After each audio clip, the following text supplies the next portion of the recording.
மற்றொரு அண்மைச் செய்தி. மடப்புரம் கோவில் காவலாளி மரண வழக்கு சம்பவத்தில் 10வது நாளாக சிபிஐ விசாரணை இன்றும் நடைபெற்று வருகிறது. அண்மைச் செய்தியாக பார்த்து வருகிறோம். சிபிஐ அலுவலகத்தில் கோவில் ஊழியர்கள் கண்ணன், கார்த்திக் ஆகியோரிடம் 2 மணி நேரத்திற்கும் மேலாக சிபிஐ அதிகாரிகள் விசாரணை மேற்கொண்டு வருகிறார்கள். லாக்அப் மரணம் சம்பவம் தொடர்பாக 10வது நாளாக இன்றும் சிபிஐ அதிகாரிகள் விசாரணை மேற்கொண்டு வருகிறார்கள். திருப்புவனம் அரசு மருத்துவமனை மருத்துவர் கார்த்திகேயன், செவிலியர் சாந்தி, உதவியாளர் அழகர் ஆகியோரிடமும் சிபிஐ அதிகாரிகள் தற்போது விசாரணை மேற்கொண்டு வருகிறார்கள். அண்மைச் செய்தியாக பார்த்து வருகிறோம். திருப்புவனம் லாக்அப் மரணம் சம்பவம் தொடர்பாக 10வது நாளாக இன்றும் சிபிஐ அதிகாரிகள் விசாரணையில் ஈடுபட்டு வருகிறார்கள். மடப்புரம் கோவில் காவலாளி மரண வழக்கில் 10வது நாளாக இன்றும் சிபிஐ அதிகாரிகள் விசாரணையில் ஈடுபட்டு வருகின்றனர். அண்மைச் செய்தியாக பார்த்து வருகிறோம்.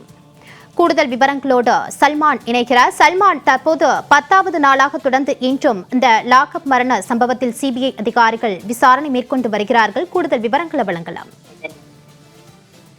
மடப்புரம் அஜித்குமார் கொலை வழக்கு தொடர்பாக சிபிஐ அதிகாரிகள் கடந்த 10 நாட்களாக தொடர்ந்து விசாரணை நடத்தி வருகிறார்கள்.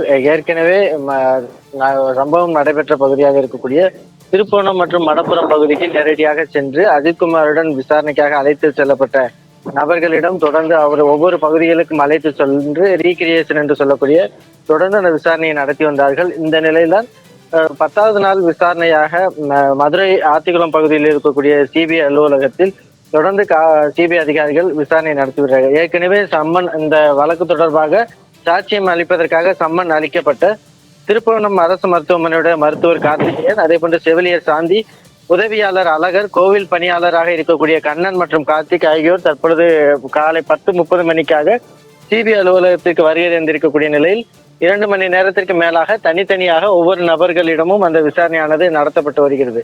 கார்த்திகேயனை பொறுத்த மட்டிலும் அஜித்குமார் அந்த மடப்புரம் கோவில் பின்புறம் தாக்கப்பட்ட நிலையில் அப்போது மயங்கிய நிலையில் முதலாவதாக திருப்புவனம் அரசு மருத்துவமனைக்கு தான் எடுத்து செல்லப்பட்டிருக்கிறது.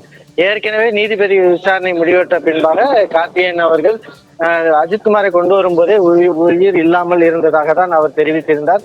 அதனையும் ஊடகங்களிலும் கூட பேசியிருந்தார். இந்த நிலையில் தான் கார்த்திகேயன் என்பவர் இந்த வழக்கின் பிரதான சாட்சியாக பார்க்கப்படக்கூடிய நிலையில் தான் திருப்புவனம் அரசு மருத்துவமனையுடைய மருத்துவர் கார்த்திகேயன் சிபிஐ அலுவலகத்தில் காலை 10:30 மணி முதலாக தொடர்ந்து விசாரணைக்கு ஆஜராகி தனித்தனியாக அவரிடம் விசாரணையானது நடத்தப்பட்டு வருகிறது. அதே போன்று கோவில் பணியாளராக இருக்கக்கூடிய கண்ணன் உள்ளிட்டோரும் சிபிஐ அதிகாரிகள் விசாரணை நடத்தி வரும் நிலையில் 3 மணிக்கு மேலாக இந்த மடப்புரம் பகுதியில் கைப்பற்றப்பட்ட சிசிடிவி காட்சிகள் கைப்பற்றப்பட்ட நிலையில் அந்த சிசிடிவி காட்சிகள், அந்த சிசிடிவி கேமராக்கள் இருந்த கடைகளுடைய உரிமையாளர்களையும் சிபிஐ அலுவலகத்திற்கு வருவதற்காக சம்மன் அளிக்கப்பட்டிருக்கிறது.